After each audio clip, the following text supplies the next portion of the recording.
नमस्कार, मैं हूं सुधीर चौधरी और डीएनए में आपका स्वागत है। अगर भारत के किसी हिस्से में धूमधाम से किसी आतंकवादी की अंतिम यात्रा निकाली जाए तो समझ लेना चाहिए कि संकेत शुभ नहीं है, संकेत अच्छे नहीं है। अगर किसी आतंकवादी के जनाजे में आतंकवादी बाकायदा AK-47 लेकर खुलेआम फायरिंग करें और शहीदों की तरह उसे सलामी दें तो ये समझ लेना चाहिए कि संकेत अच्छे नहीं हैं। आज हमारे पास दक्षिण कश्मीर के कुलगाम से एक वीडियो आया है जिसमें ये सब कुछ हो रहा है। ये वीडियो करीब 1 मिनट का है, लेकिन इसने देश को बहुत बड़ी चिंता में डाल दिया है। इस वीडियो में जो कुछ हो रहा है वो कश्मीर में 1990 के दशक में हुआ करता था।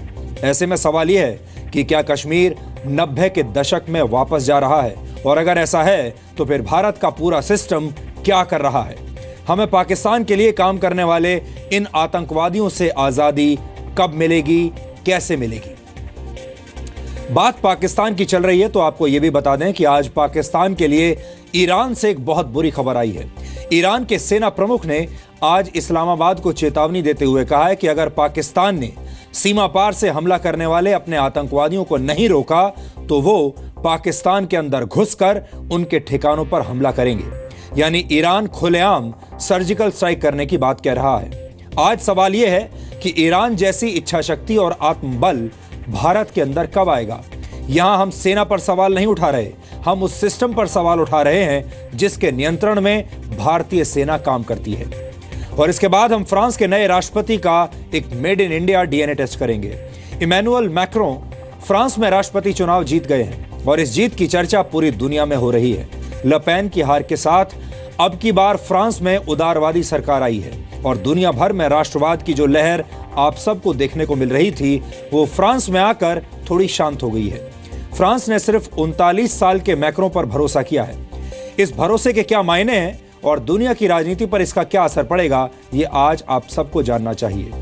और इसके बाद आज हम नक्सलवाद की समस्या के नए समाधान का डीएनए टेस्ट करेंगे। हमारे देश के 10 अलग अलग नक्सल प्रभावित राज्य अब एक साथ नक्सलियों के खिलाफ सर्जिकल स्ट्राइक कर सकते हैं। इस कार्रवाई का एक नया फॉर्मूला निकाला गया है जिसका नाम है समाधान। समाधान एक हिंदी शब्द है और आमतौर पर इस शब्द का इस्तेमाल आप अक्सर करते रहे होंगे, लेकिन इस बार इस शब्द के मायने कुछ बदल गए हैं। इसके बारे में आज हम आपको विस्तार से जानकारी देंगे, लेकिन सबसे पहले आज की तमाम बड़ी खबरें नॉनस्टॉप न्यूज में। दिल्ली के मुख्यमंत्री अरविंद केजरीवाल पर रिश्वत लेने का आरोप लगाने वाले पूर्व मंत्री कपिल मिश्रा को आम आदमी पार्टी की प्राथमिक सदस्यता से निलंबित कर दिया गया है।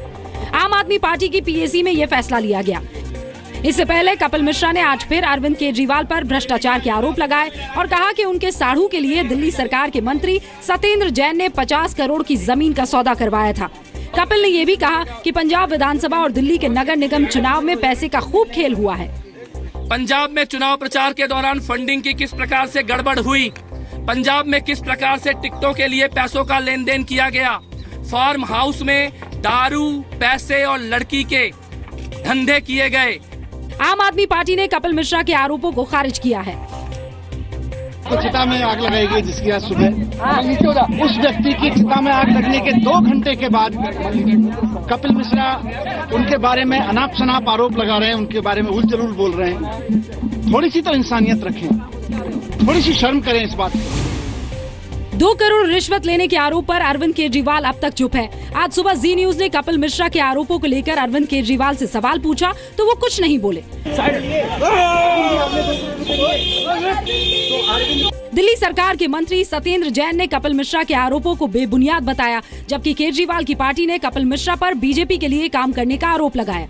किसी तरह की किसी भी डील के अंदर मेरा कोई लेना देना नहीं है, कोई डील नहीं हुई है। सिर्फ कपिल मिश्रा जी का मानसिक संतुलन बिगड़ गया है और वो अनशन कुछ भी बोल रहा है। कपिल मिश्रा के माध्यम से जो खेल चल रहा है वो खेल कहीं न कहीं एक बड़ी गहरी साजिश का हिस्सा है। इससे पहले कपिल मिश्रा टैंकर घोटाले पर सबूत सौंपने एंटी करप्शन ब्यूरो गए। केजरीवाल पर घोटाले के आरोपियों को बचाने का आरोप भी लगाया। कपिल मिश्रा ने अपने आरोपों को लेकर केजरीवाल को लाई डिटेक्टर टेस्ट कराने की भी चुनौती दी।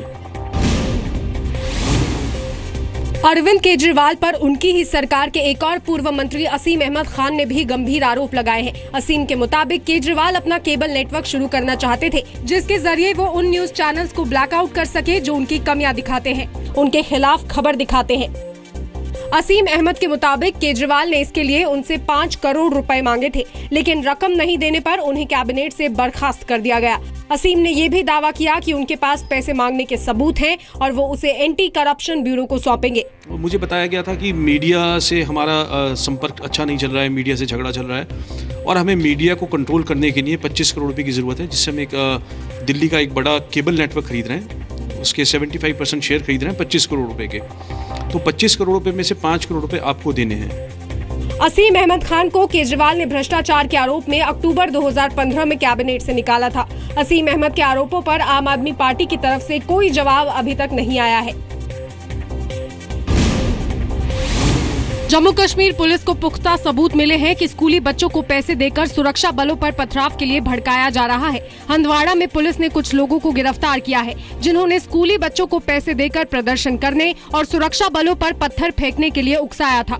इस बीच पुलवामा में गवर्नमेंट डिग्री कॉलेज के छात्रों ने पुलिस पर आज फिर पथराव किया। कैंपस में छापे का विरोध कर रहे छात्रों को पुलिस ने त्राल के पास रोक दिया तो उन्होंने पत्थरबाजी शुरू कर दी। झड़प में कई छात्र घायल हुए हैं। कई लेवल पे एडमिनिस्ट्रेशन, डिस्ट्रिक्ट एडमिनिस्ट्रेशन भी ऐसे स्टूडेंट्स को और उनके पेरेंट्स को काउंसिल कर रही है और हमें उम्मीद है कि कुछ दिनों में जो ये एक्टिविटीज़, जो नॉर्मल एकेडमिक एक्टिविटीज़ है, वो हर एक कॉलेज और हर एक स्कूल में जो है वो ठीक से चलेंगी। सीएम महबूबा मुफ्ती ने भी कहा है कि कश्मीर के सारे बच्चे पत्थरबाज नहीं हैं, अलगाववादी उन्हें पैसे देकर उकसा रहे हैं।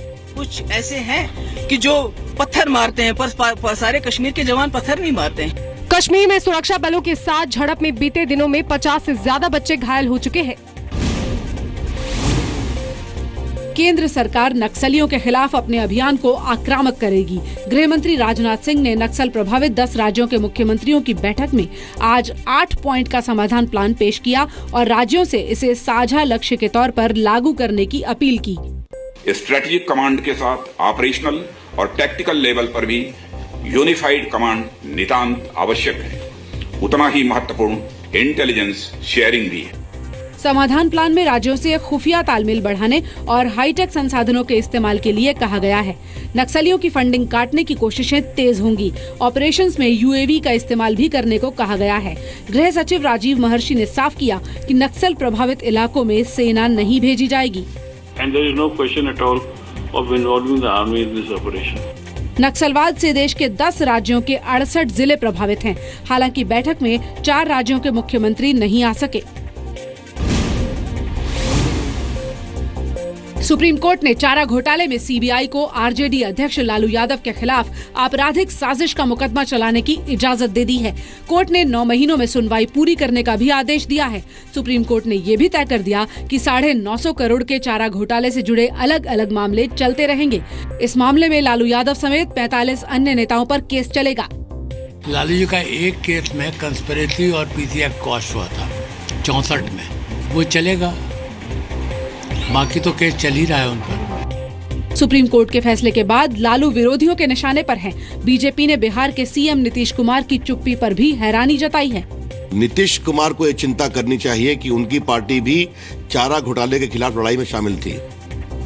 आजकल वो खामोश नहीं रहे। ये ट्रायल जल्दी होना चाहिए। लालू यादव पर आपराधिक साजिश का केस चलाने का आदेश सुप्रीम कोर्ट ने झारखंड हाई कोर्ट के आदेश को बदलते हुए दिया।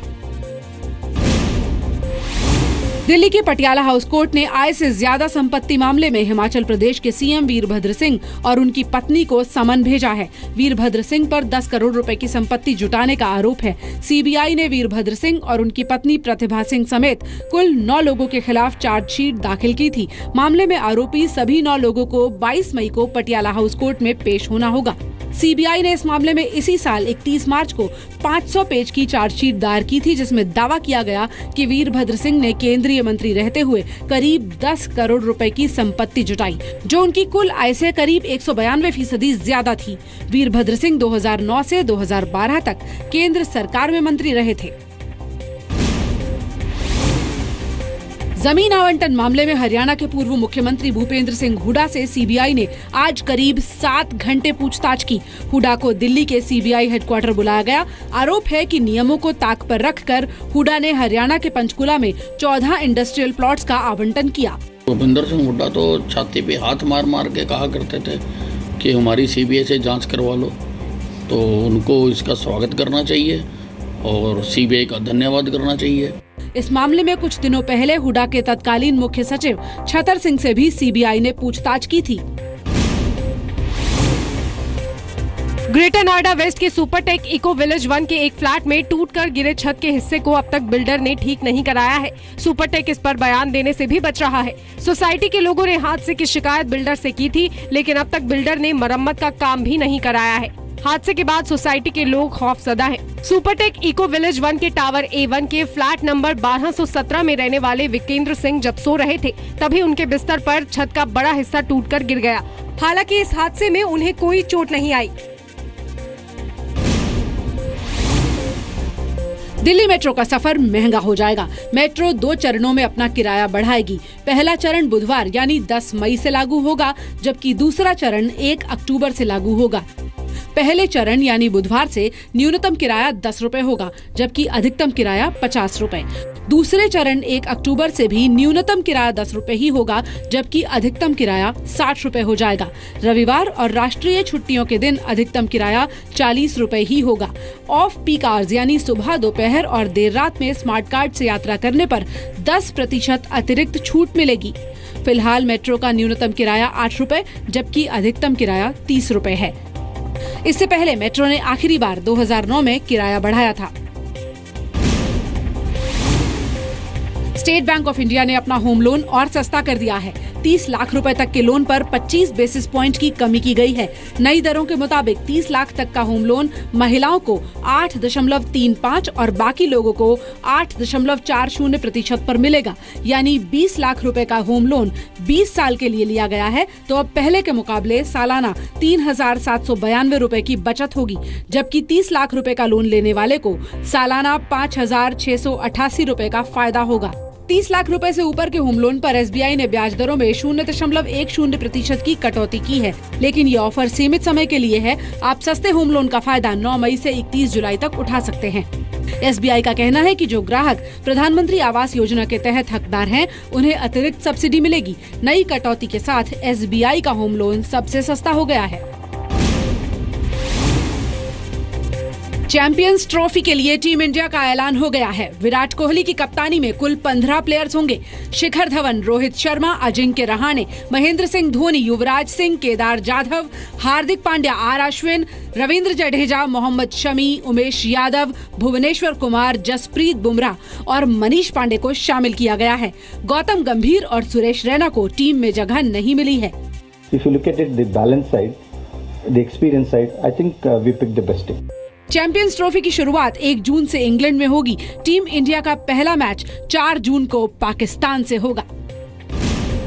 विदेश मंत्रालय ने पाकिस्तान में भारतीय उच्चायोग में शरण लेने वाली डॉक्टर उज़्मा को वापस भारत लाने में मदद का भरोसा दिया है।